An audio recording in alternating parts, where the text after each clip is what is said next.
lorsqu'il se présente devant l'Éternel pour prier, ainsi, en sanctifiant le nom de Dieu, toi par la suite tu es sanctifié.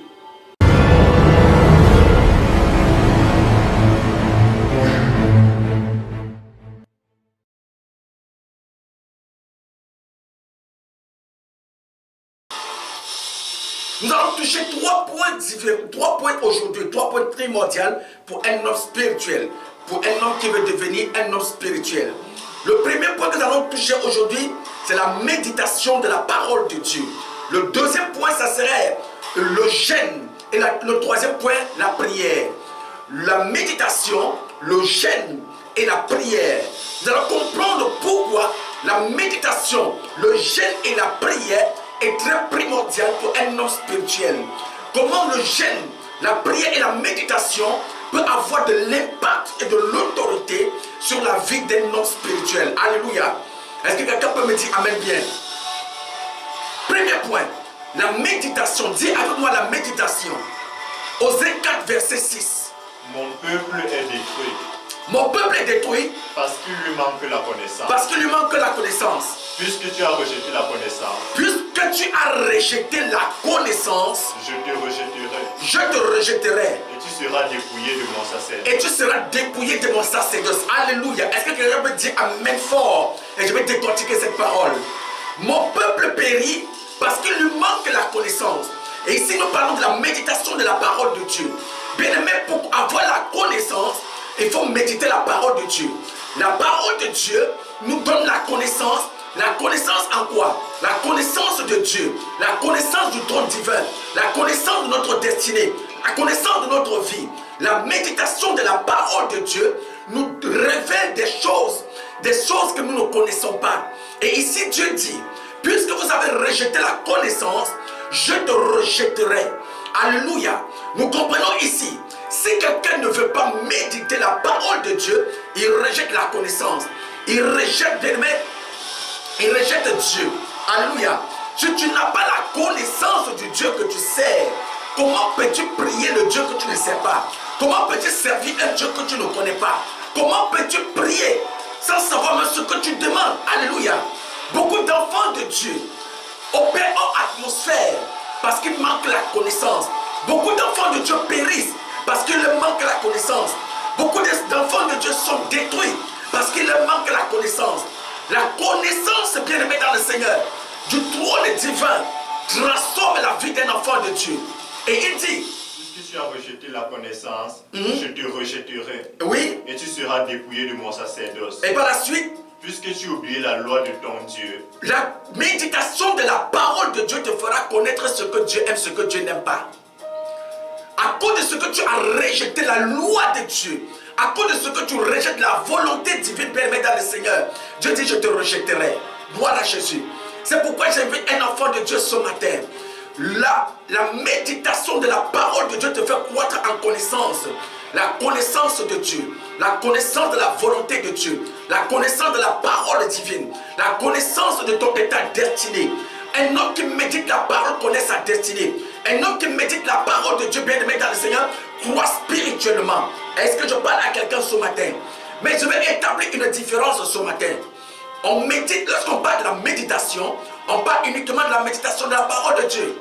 Il y a des personnes qui méditent beaucoup, qui lisent les Bibles, les journaux ou les livres, les romans d'amour, qui méditent des paroles mondaines, bien aimées dans le Seigneur. C'est aussi la méditation. Qui lit les journaux, c'est aussi la méditation. Qui lit les Bibles, les livres qui n'ont rien à voir avec Dieu, c'est aussi la méditation. Mais nous avons dit l'autre jour, nous avons parlé de la foi. La foi vient de ce que l'on entend. Et ce qu'on entend vient de la parole de Dieu. Donc si tu médites les Bibles, les romans d'amour, bien aimé dans le Seigneur, tu seras transformé par ce que tu médites, par ce que tu entends, par ce que, bien aimé dans le Seigneur, tu lis. Est-ce que je parle à un enfant de Dieu? Donc ce matin, j'exhorte un enfant de Dieu à connaître quelle est la volonté de Dieu dans ta vie. Pour connaître cette volonté, tu as besoin de lire la parole de Dieu, de méditer la parole de Dieu jour et nuit. C'est pourquoi dans le livre de Josué 1, verset 8 à 9, Dieu dit à Josué, fortifie-toi seulement et aie bon courage en agissant fidèlement selon toutes les lois que Moïse, mon serviteur, t'a prescrites. Si Josué ne connaît pas ce que Moïse avait prescrit, si Josué ne connaît pas ce qu'il a été prescrit par Moïse, comment peut-il, bien aimé dans le Seigneur, méditer la parole de Dieu? Comment peut-il respecter la loi divine? Comment peut-il marcher selon la volonté de Dieu? Alléluia. Et Dieu lui dit, ne t'en détourne ni à gauche ni à droite, afin que tu réussisses dans tout ce que tu entreprendras. La méditation de la parole de Dieu te fait réussir dans toutes tes voies. La méditation de la parole de Dieu te donne le succès dans tes projets. La méditation de la parole de Dieu t'établit au-delà des incapacités, au-dessus des limitations. La méditation de la parole de Dieu te lève au-dessus des handicaps de la vie. C'est pourquoi je vais dire à un enfant de Dieu que Dieu te donne la connaissance de ta parole, que Dieu te donne la connaissance de sa volonté, que Dieu te donne la connaissance de ses préceptes à compter de ce jour. Alléluia.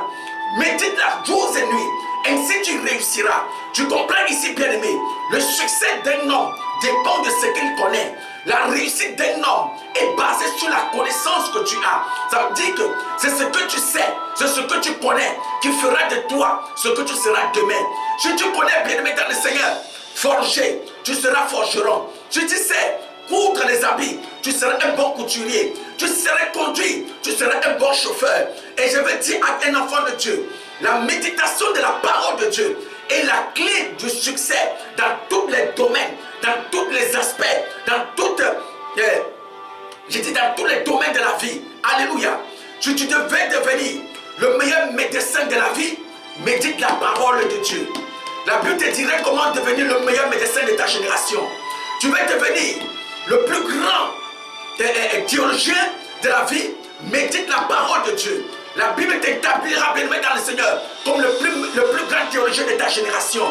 Tu veux devenir même le meilleur ou la meilleure époux ou épouse bien dans ton foyer, médite la parole de Dieu. Elle t'enseignera comment devenir la meilleure femme, le meilleur mari que tu veux devenir. Alléluia. Si tu veux bien dans le Seigneur, être un chrétien exemplaire, médite la parole de Dieu. Elle te dira comment devenir le meilleur chrétien selon la volonté de Dieu. Quel que soit ce que tu veux faire dans ta vie, que veux-tu devenir enfant de Dieu? Le secret est dans la méditation, dans la parole de Dieu, dans la parole de ton Dieu. Alléluia. Bien-aimé dans le Seigneur, je dis quel que soit ce que tu veux faire dans la vie, tu veux devenir le meilleur scientifique de ta génération, médite la parole de Dieu. Tu veux devenir le meilleur docteur, médite la parole de Dieu. Les meilleurs se trouvent dans la parole de Dieu. Les meilleurs se trouvent dans la méditation de la parole de Dieu. La parole te donnera la connaissance dans ce que tu veux faire. Elle te donnera la connaissance dans ce que tu entreprendras. C'est pourquoi Dieu disait à Josué, Josué, ne t'en détourne ni à gauche ni à droite. Médite-la jour et nuit et pratique-la. Ainsi tu réussiras dans tout ce que tu entreprendras. Il dit dans tout. C'est pour dire à Josué, si tu veux devenir cultivateur, tu seras le meilleur cultivateur de ta génération. Si tu veux devenir directeur de société, tu seras le meilleur directeur de ta génération. Tu veux devenir policier, tu seras le meilleur policier de ta génération. Tu veux devenir coiffeur, tu seras le meilleur coiffeur de ta génération. Qu'est-ce que tu veux devenir? Le président de la République? Le secret de ton succès, de ta réussite est dans la parole de Dieu, enfant de Dieu. Beaucoup de chrétiens de cette génération ne méditent plus la parole de Dieu. C'est pourquoi on peut croire en tout ce que l'on entend. On peut croire en tout ce que nous entendons sur la toile. Alors concernant la parole de Dieu, mon peuple périt parce qu'il lui manque la connaissance. Mon peuple périt parce qu'il lui manque la parole de Dieu. Il lui manque la révélation de la parole de Dieu. Mais le secret est dans la parole de Dieu. Gloire à Jésus. Est-ce que je parle à quelqu'un ce soir? C'est pourquoi pendant que je lève ce livre sacré, bien-aimé dans le Seigneur, que Dieu te ouvre de connaissances ce matin. Que Dieu te remplit de zèle de la méditation ce matin. Que Dieu te remplit de la soif de sa parole ce matin. Que Dieu te ouvre, bien-aimé, de la soif de méditer, de connaître sa parole ce matin. Alléluia. Dieu vit dans sa parole. Dieu marche dans sa parole. Dieu opère dans sa parole. Dieu agit dans sa parole. Quel que soit ce que tu veux faire, marche selon la parole de Dieu. Mais pour marcher selon la parole de Dieu, tu dois avoir la connaissance de la parole de Dieu pour marcher selon elle. la méditation de la parole de Dieu est beaucoup négligée par les chrétiens de ce jour. C'est pourquoi, bien aimé dans le Seigneur, beaucoup veulent prier, ils ne savent pas comment prier. Beaucoup bien veulent servir Dieu, mais ils ne savent pas comment s'y prendre. Et lorsque nous entendons des choses, nous croyons premièrement à tout ce que nous entendons premièrement. Écoute, enfant de Dieu, dans le livre de Jean 1, au premier chapitre, premier verset, ce qui était dès le commencement, ce qui était dès le commencement, ce que nous avons entendu, ce que nous avons entendu, ce que nous avons vu de nos yeux, ce que nous avons vu de nos yeux, ce que nous avons contemplé, ce que nous avons contemplé et que nos mains ont touché, et que nos mains ont touché, concernant la parole de concernant la parole de vie, concernant la parole de vie, concernant la parole de vie. bien aimé dans le Seigneur, si tu veux voir ta vie transformée, si tu veux voir ta vie briller, si tu veux réussir, comme je l'ai dit tout à l'heure, dans tous les domaines et dans tous les départements de ta vie, bien aimé dans le Seigneur, commence à contempler les saintes écritures de Dieu ce matin. Commence à méditer la parole de Dieu ce matin. La Bible appelle cette parole la parole de vie. Ça veut dire que tout ce qui est mort dans ta vie, bien aimé dans le Seigneur, lorsque tu as la parole de Dieu en toi, elle peut ressusciter au travers de la parole, au travers de cette parole. Alléluia. Tu devais te marier depuis des années, mais tu n'es pas encore marié jusqu'à présent. Bien aimé dans le Seigneur, la parole peut ressusciter ton mariage. Si tu devais voyager depuis, les choses sont compliquées, la parole peut ressusciter ton voyage. Tu devais commencer un projet depuis des années, mais financièrement tout est bloqué, tout est difficile. La parole de vie peut ressusciter tes finances, peut ressusciter, bien aimé dans le Seigneur, tes finances. C'est pourquoi médite jour et nuit la parole de Dieu. Je vais dire à quelqu'un, lorsque nous revenons dans le même 1 Jean 4, je vais dire, 1 Jean 4 au premier verset, écoutez ce que la parole dit. Bien-aimé, n'ajoutez pas foi à tout esprit. Écoutez, n'ajoutez pas foi à tout esprit.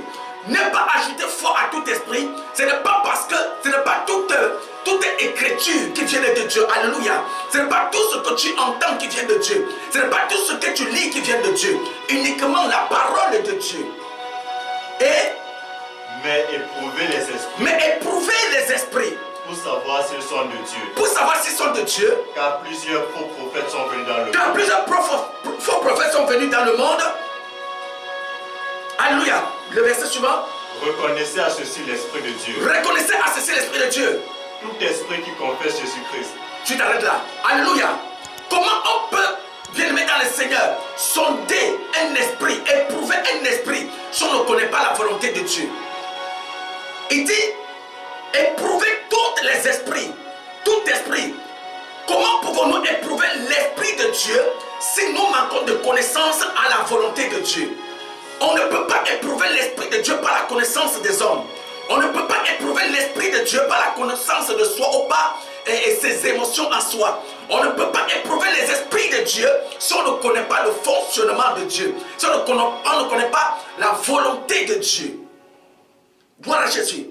C'est pourquoi nous voyons dans l'église beaucoup de personnes critiquent les choses sacrées par manque de connaissance. Beaucoup de personnes critiquent les hommes de Dieu par manque de connaissance, parce qu'il manque la connaissance divine. Il manque l'Esprit de Dieu pour pouvoir sonder la parole de Dieu. Nous pensons que ce que nous connaissons, c'est ça qui est bon pour nous. Nous pensons que ce que nous savons, c'est ça qui est bon pour nous. Bien-aimé dans le Seigneur, quel que soit ce que tu sais, quel que soit ce que tu connais, si cela ne relève pas de la volonté divine, ça ne peut pas changer la parole de Dieu. Que cela te plaise ou non, non, ce n'est pas ta connaissance qui compte, mais la volonté de Dieu sur ta vie.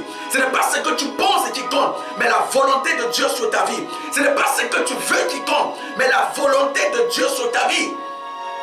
Que ça te plaise ou ce que tu vois, que ça te plaise ce que tu reçois ou pas, bien aimé dans le Seigneur, ce n'est pas ça qui compte. Mais qu'est-ce que Dieu dit de toi? C'est ça qui est important. Éprouver les esprits. Qui peut éprouver l'Esprit de Dieu si ce n'est pas l'Esprit de Dieu? Qui peut éprouver la parole de Dieu si ce n'est pas Dieu lui-même? Qui a instruit Dieu pour qu'il ait la connaissance de créer le ciel et la terre et tout ce qu'elle comporte?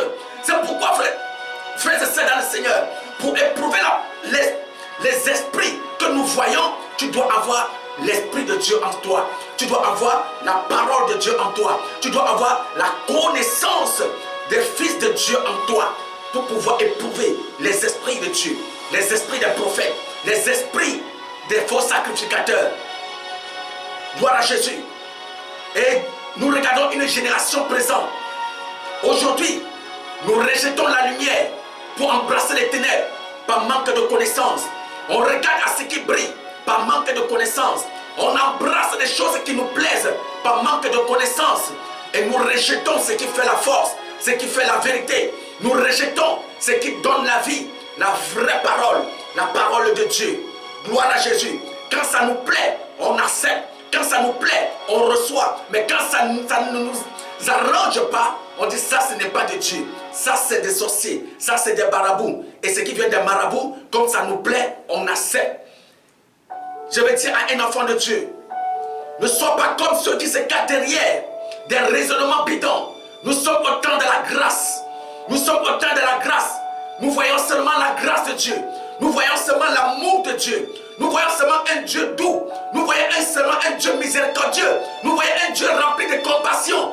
Mais n'oublions, bien-aimés, le même Dieu doux, le même Dieu qui est rempli de compassion, de miséricorde, s'appelle le lion de la tribu de Juda, s'appelle le lion conquérant, s'appelle le feu dévorant. Le lion bien-aimé dans le Seigneur, il n'a jamais été doux. Il vient pour dévorer. Le même Dieu, amour, est le même Dieu qui a l'autorité, le pouvoir. Et le pouvoir de Dieu, bien-aimé, marche selon la volonté de Dieu, selon la justice de Dieu. C'est pourquoi je vais dire à quelqu'un, toi qui veux vivre comme tu veux, en dehors de la parole de Dieu, se cachant derrière des excuses, nous sommes au temps de la grâce. Il faut savoir que la grâce de Dieu n'annule pas la justice de Dieu. La grâce de Dieu n'annule pas la justice de Dieu. Est-ce que je parle avec un enfant de Dieu? Jésus est certes mort pour toi. Il a versé son sang pour toi. Mais le fait qu'il a versé son sang pour toi ne veut pas dire que tu dois vivre dans le péché. Bien-aimé dans le Seigneur, le sang de Jésus a été versé. Mais la parole de Dieu continue à prévaloir sur notre vie. C'est pourquoi connais ce que Dieu veut pour marcher selon la volonté de Dieu. Ainsi tu seras sauvé, ainsi tu réussiras. Gloire à Jésus. La méditation de la parole de Dieu nous donne de connaître le Dieu que nous servons. Amen. De connaître le Dieu que nous servons. Dieu dit au peuple d'Israël, le bœuf connaît son berger. Il connaît la voix de son maître. Mais le peuple d'Israël ne connaît pas leur berger, ne connaît pas leur maître. Pourquoi bien-aimés dans le Seigneur? Parce qu'ils ne connaissent pas la parole de Dieu. Ils ne connaissent pas la volonté de Dieu. Mais toi chrétien, toi enfant de Dieu, toi sacerdoce royal, toi béni de l'Éternel, toi choisi de l'Éternel, toi la prédestinée de l'Éternel, tu dois connaître la voix de ton Dieu, afin de ne pas marcher comme le peuple d'Israël, afin de ne pas opérer comme le peuple d'Israël. Le bœuf connaît son maître, il connaît la voix de son maître, mais toi connais la voix de ton Dieu, connais la voix de l'Éternel des armées, car Dieu est ton maître. Alléluia. Gloire à Jésus. Le deuxième point, le jeûne. Le jeûne. Lis Ésaïe 58. Ésaïe 58, verset 6. Voici le jeûne auquel je prends plaisir. Voici le jeûne auquel je prends plaisir. Détache les chaînes de la méchanceté. Détache en toi les chaînes de la méchanceté. Dénoue les liens de la servitude. Dénoue les liens de la servitude. Renvoie libre les opprimés. Écoutez-moi bien aimé. Voici le jeûne auquel je prends plaisir. Pourquoi nous parlons de jeûne? Le jeûne, l'utilité du jeûne c'est quoi? Nous parlons de devenir un homme spirituel. Un homme spirituel bien aimé dans le Seigneur, c'est entrer en connexion avec Dieu. Or, Dieu c'est un esprit. Et nous sommes des humains, nous sommes des hommes vivant dans un corps charnel. Or, pour être en communion avec Dieu, nous devons être transformés en esprit afin d'être en communion avec Dieu. Or, dans le jeûne bien aimé dans le Seigneur, lorsqu'un homme se met à jeûner, la chair meurt. L'esprit de Dieu croit en lui, afin qu'il soit en connexion avec Dieu. Le jeûne ici tue la chair. Le jeûne ici fait mourir les œuvres de la chair et engendre à nous l'Esprit de Dieu, afin que nous soyons en connexion avec le monde spirituel. Alléluia. Maintenant, la Bible dit dans le livre d'Ésaïe 58, verset 6, voici le jeûne auquel Dieu prend plaisir. Ça veut dire, Voici le jeûne qui te mettra en connexion avec le monde spirituel. Et s'il y a les gènes qui connectent quelqu'un au monde spirituel, ça veut dire qu'il y a des gènes qui te connectent au monde satanique. Il y a des gènes qui ne peuvent pas bien aimer dans le Seigneur t'introduire dans le monde spirituel. Tu gênes, tu es colérique. Il dit quoi? Détache les liens de la servitude. Alléluia. Et tu gênes, tu es colérique. Ton gêne n'aura pas d'impact. Tu gênes, tu as des mauvaises pensées. Ton gêne n'aura pas d'impact. Tu gênes, mais tes pensées sont mauvaises. Tes pensées sont polluées. Ton cœur est rempli de fardeaux, de haine et de mépris. Ton gêne n'aura pas d'impact. Il y a des personnes, lorsqu'ils gênent, ils parlent mal des gens. Lorsque des personnes gênent, ils continuent à vivre leur vie comme s'ils vivaient avant. Tu gênes alors que ton cœur est rempli de haine et de mépris pour les autres. Tu gênes alors que ton cœur est rempli de mécrétures, de blessures que tu refuses de penser. Ce gêne, bien-aimé, est charnel et ne peut pas te connecter à la présence de Dieu. Être en communion avec Dieu, c'est se détacher de sa chair. Être en communion avec Dieu, c'est se séparer, bien-aimé dans le Seigneur, de son corps pour être en esprit connecté à Dieu. Or, le jeûne fait mourir la chair. Le jeûne tue la chair et nous connecte à la présence de Dieu. La Bible déclare, Jésus va être rempli d'esprit.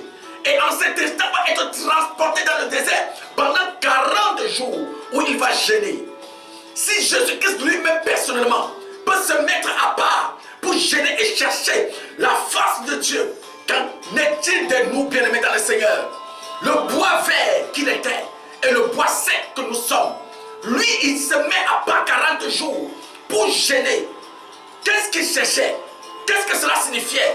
Toi, enfant de Dieu, tu manges beaucoup, mais matin, midi, soir, ton ventre est toujours en train de recevoir toujours la nourriture, la nourriture charnelle. Mais tu as besoin de la nourriture spirituelle pour être un homme spirituel. Et cette nourriture spirituelle, c'est se mettre à part, de se détacher des liens de la servitude. Alléluia. Des péchés mignons qui t'oppressent, des péchés mignons qui t'accablent, des oppressions de la chair qui t'empêchent d'être en connexion avec Dieu. Gloire à Jésus. Dans le moment de jeûne, poursuis. Et renvoie libre les opprimés. Renvoie libre les opprimés. Et que l'on rompe toute espèce de joug. Et qu'on rompe toute espèce de joug. Partage ton pain avec celui qui a faim. Partage ton pain avec celui qui a faim. Et fais entrer dans ta maison les malheureux sans asile. Les malheureux sans asile, fais-les entrer dans ta maison, c'est-à-dire pratique l'hospitalité. Alléluia. Gloire à Jésus. Laisse partir les opprimés. Des personnes qui t'ont offensé. Des personnes bien-aimées. Écoute-moi. Ça, c'est un piège de Satan dans la vie de la génération présente. Surtout pour les chrétiens. Beaucoup de chrétiens prient, mais ne voient pas le résultat de leur prière. Beaucoup de chrétiens jeûnent, mais ne voient pas le résultat de leur jeûne. Pourquoi? Parce que le diable fait en sorte que, malgré que tu te mets à part pour jeûner et chercher la face de Dieu, il y a un lien qui te tient entre les mains de Satan. Des personnes qui gênent, alors que tu es en palabre avec des personnes. Des personnes qui gênent, alors que tu es en colère contre quelqu'un. Des personnes qui gênent, alors que ton cœur est rempli de haine. Des personnes qui gênent, alors que tu es en train de retenir quelqu'un captif dans ton cœur, que tu refuses de libérer depuis des années. Des personnes qui gênent, alors que bien aimé, il y a quelqu'un à côté de toi qui a faim, mais tu en as en abondance dans ta maison, mais tu ne veux pas lui donner. Que celui qui gêne partage son pain. Que celui qui gêne partage sa tunique. Que celui qui gêne donne, bien aimé dans le Seigneur, aux opprimés, aux affamés. Alléluia. Et la Bible poursuit en disant que tu pratiques même de l'hospitalité lorsque tu gênes. Donne de l'abri aux sans-abri. Gloire à Jésus. Mais il y a des enfants de Dieu, bien aimés, tout ce qu'ils ont c'est pour eux-mêmes. Même pour donner même dans la maison de Dieu c'est difficile. Tous les jours, Seigneur, donne-moi. Seigneur, je veux l'argent. Seigneur, je veux. Mais toi, il y a des personnes qui souffrent auprès de toi. Tu ne peux pas les aider. Alléluia. Le jeûne te fait te détacher du monde physique et te connecter au monde spirituel. C'est pourquoi, après 40 jours de jeûne, la Bible nous enseigne que les anges sont venus commencer à adorer Jésus, commencer à le servir. Gloire à Jésus. Normalement, quand un homme se met à part pour chercher la face de Dieu, après ce moment de mise à part, les anges doivent être à ton service. Les anges doivent être à ton service, je le dis. Le monde spirituel doit être à ton service. Le monde des entités spirituelles doit être à ton service. Lorsque tu gênes et te mets à part pour chercher Dieu, pour chercher la face de l'Éternel. Gloire à Jésus. Le gêne, tout homme qui vit dans un corps charnel, qui vit dans un corps, subit l'influence de la chair. Toute personne qui vit dans un corps charnel comme le mien doit subir les influences de la chair. C'est quoi les influences de la chair? Les désirs de la chair. Il y a l'un de mes fils qui est venu me voir il y a quelques jours, me dit: papa, j'ai décidé de vivre une vie de chasteté, mais je me rends compte que je suis toujours attiré par les femmes. Je ne comprends pas ce qui ne va pas. Mais je lui ai dit, il y a deux aspects. Soit tu es sous les emprises d'un démon, des eaux, soit c'est ton corps qui manifeste ce qui est normal. Alléluia. Parfois ce n'est pas Satan. C'est notre chair qui demande, bien-aimé, des désirs. Il veut être nourri parce que c'est ce qu'il veut. Mais ton esprit, pour que ton esprit soit au-dessus des désirs de la chair, il faut que tu te détaches de la chair pour te connecter à l'esprit par le moment de gêne. Est-ce que je parle à quelqu'un? Même moi qui suis sacrificateur de Dieu, il y a des moments quand je vois que des pensées bizarres viennent dans mon esprit, je décrète un moment de gêne. Parfois je vois que je veux faire des choses que je ne veux pas faire, je décrète un moment de gêne. Parfois je vois que je suis tenté par des situations, je décrète un moment de gêne. Parfois je vois que, bien aimé, le diable, la séduction est en train de prendre le contrôle de ma vie. Je décrète un moment de gêne. Je vois que la convoitise est en train de prendre le contrôle de mon esprit. Je prends un moment de gêne. Et lorsque tu prends le moment de gêne, tu vois ce qui était un problème pour toi disparaît en même temps. Et c'est ça la chair de l'homme. Jésus pouvait pleurer en tant que Dieu. Pourquoi? Parce qu'il était dans un corps de chair. Alléluia. Mais Dieu ne pleure pas. La Bible déclare, il connaît tout, il sait tout. Celui qui connaît la fin d'une chose avant le commencement. Matthieu 4, verset 1 dit quoi? Alors Jésus fut amené par l'Esprit. Bon, ici on parle de l'Esprit, on parle de Jésus qui est transporté dans le désert. Vous pouvez lire ça après, alléluia. Qui vous parle du gène de Jésus, alléluia, gloire à Jésus. Jésus qui est rempli d'esprit, rempli, non, il fut, dis-moi, lis ce verset. Alors Jésus fut amené par l'Esprit dans le désert. Il fut amené par qui? Par l'Esprit dans le désert. Alléluia. Et pour être tenté par le diable. Pour être tenté par le diable. Gloire à Jésus. Malgré qu'il soit Jésus, rempli par l'Esprit, il est transporté dans le désert et c'est là où il doit jeûner pendant 40 jours. Enfant de Dieu, arrête de manger un peu. Après avoir fini la nourriture spirituelle là, la nourriture physique là, il faut laisser ça un peu. Jeûne. Il faut jeûner.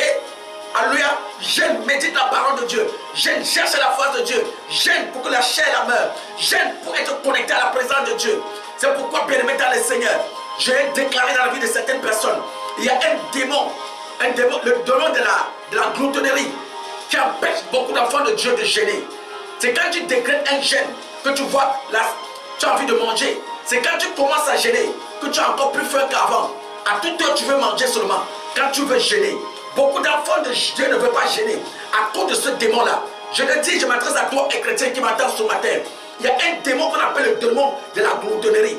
Frères et sœurs dans le Seigneur, si tu vois ce démon, son ventre est comme ça. Parce que lui-même là, il mange seulement. Mais quand il te possède, toi-même seulement, tu as toujours faim.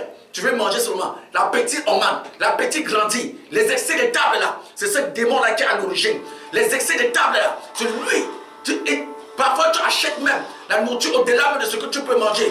Tu prépares, tu te sers un plat de nourriture que tu ne peux pas manger. Parce que l'appétit est grand. Il t'empêche de gêner. Alléluia. Je déclare sur ta vie, toi qui m'entends ce matin. Toi qui étais sous les emprises de ce démon qui t'empêche de gêner. Alléluia. Quand tu décrètes un jeûne, c'est à cet instant, bien aimé dans le Seigneur, que l'ulcère commence. Quand tu décrètes un jeûne, c'est à cet instant que tu as mal au ventre. Quand tu décrètes un jeûne, c'est à cet instant que tu sens que ton corps, que tu es malade, que l'Esprit de Dieu te remplit ce matin. La main de Dieu te couvre ce matin.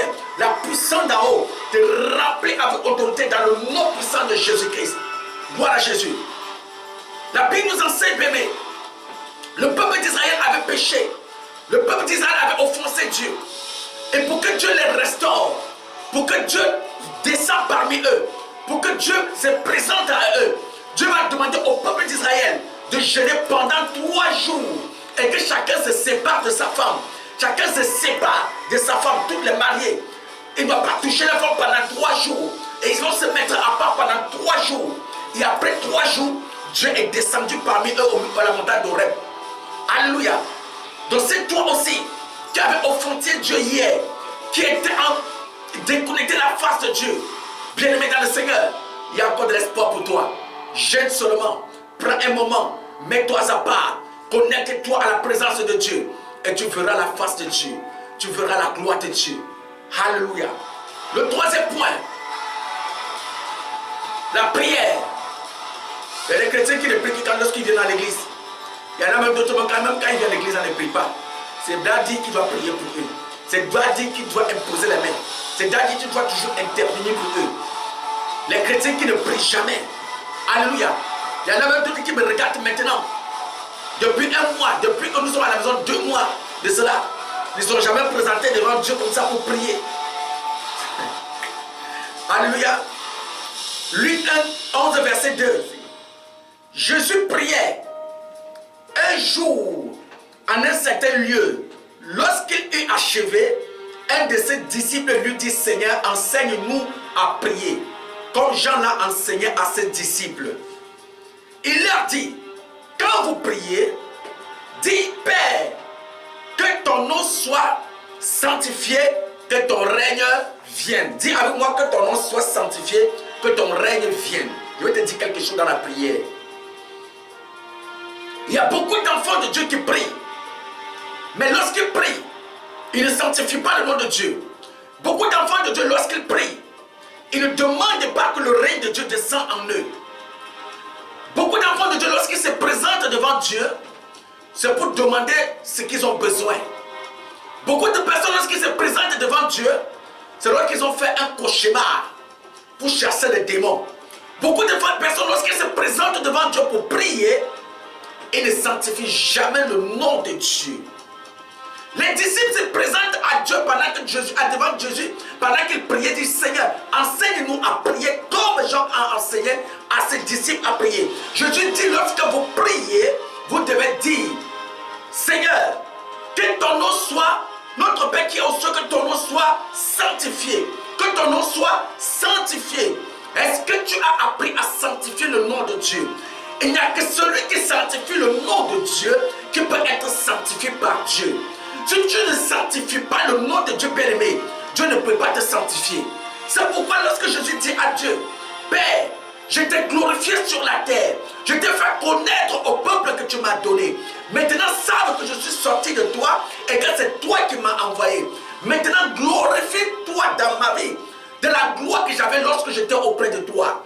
Jésus d'abord a achevé l'œuvre que Dieu lui avait donnée en glorifiant le nom de Dieu sur terre. Et après avoir glorifié Dieu sur terre, il demande à Dieu de le glorifier de la gloire qu'il avait avant que le monde ne soit. Un enfant de Dieu doit toujours sanctifier le nom de Dieu lorsqu'il se présente devant l'Éternel pour prier. Ainsi, en sanctifiant le nom de Dieu, toi par la suite tu es sanctifié. Alléluia. Ce n'est pas toujours: Seigneur, donne-moi. Ce n'est pas toujours: Seigneur, fais ceci. Ce n'est pas toujours: Seigneur, je veux marier, je veux voyager. Non. La sanctification, sans laquelle nul ne verra Dieu. Si Dieu est sanctifié par ta parole, si Dieu est sanctifié par ton corps, si Dieu est sanctifié par ton ministère, si Dieu est sanctifié par ta vie, toi-même tu seras sanctifié par Dieu. C'est pourquoi je reviens au notre deuxième point. La sanctification sans laquelle nul ne verra Dieu. Dieu est saint et que tous ceux qui se présentent devant Dieu soient saints. C'est pourquoi Jésus demandait aux disciples, lorsque vous vous présentez devant Dieu: notre Père qui est aux cieux, que ton nom soit sanctifié. La sanctification ici ouvre les écluses de Dieu dans votre vie. La sanctification du nom de Dieu te met en connexion avec Dieu. Parce que plus tu le sanctifies, toi-même tu es sanctifié. Plus tu honores Dieu, toi tu es honoré. Plus tu glorifies Dieu, toi-même tu es glorifié par Dieu. Est-ce que je parle à quelqu'un ce matin? Et dit par la suite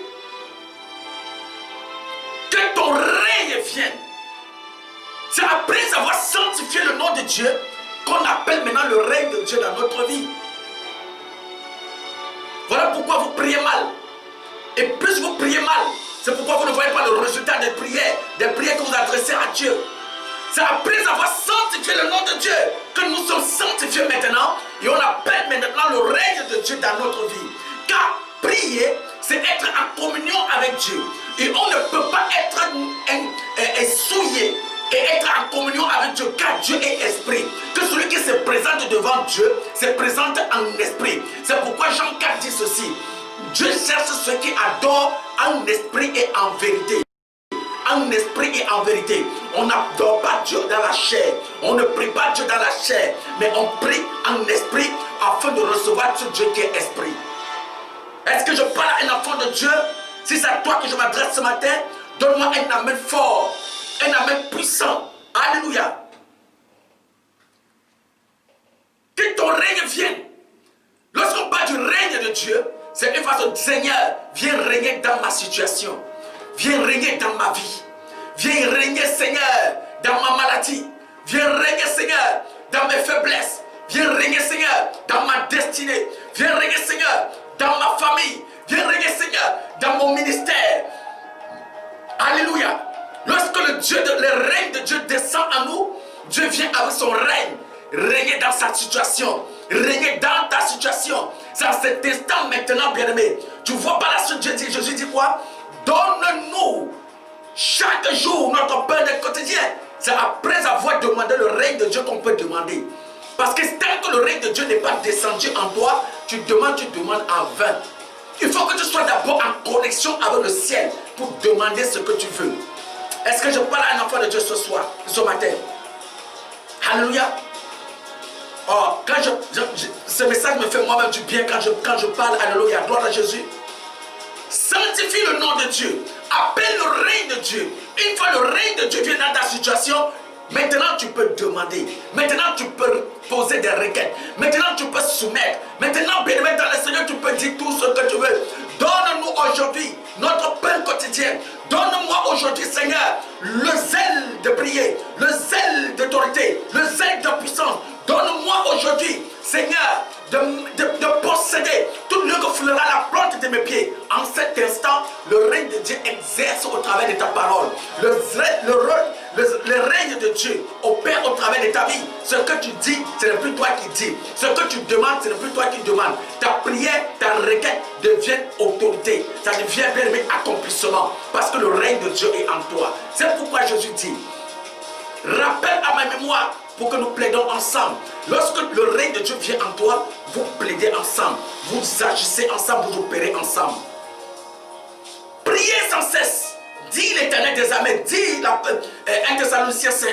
Priez sans cesse. Mais on prie sans cesse, bien aimé dans le Seigneur. Il y a des personnes qui prient. Je connais mes enfants. Il y a des enfants qui prient. C'est-à-dire quand tu le vois prier, j'appelle d'autres moteurs réducteurs. Parce que quand elle commence à prier, on dirait, c'est comme si elle se détache même de son corps pour se connecter spirituellement. Alléluia. Priez sans cesse. La prière, c'est être en communion avec Dieu. La prière, c'est parler avec Dieu. La prière, c'est échanger avec Dieu. La prière, bien aimé dans le Seigneur, quand tu es en prière, tu es dans la présence de Dieu. Tu es dans la présence de Dieu. C'est pourquoi il faut d'abord appeler le règne de Dieu avant de commencer la prière. Alléluia. Gloire à Jésus. Et vous savez, et c'est ce qui est difficile, un sorcier ne peut jamais sanctifier le nom de Dieu. Un marabout ne peut jamais sanctifier le nom de Dieu. Un féticheur ne peut jamais sanctifier le nom de Dieu.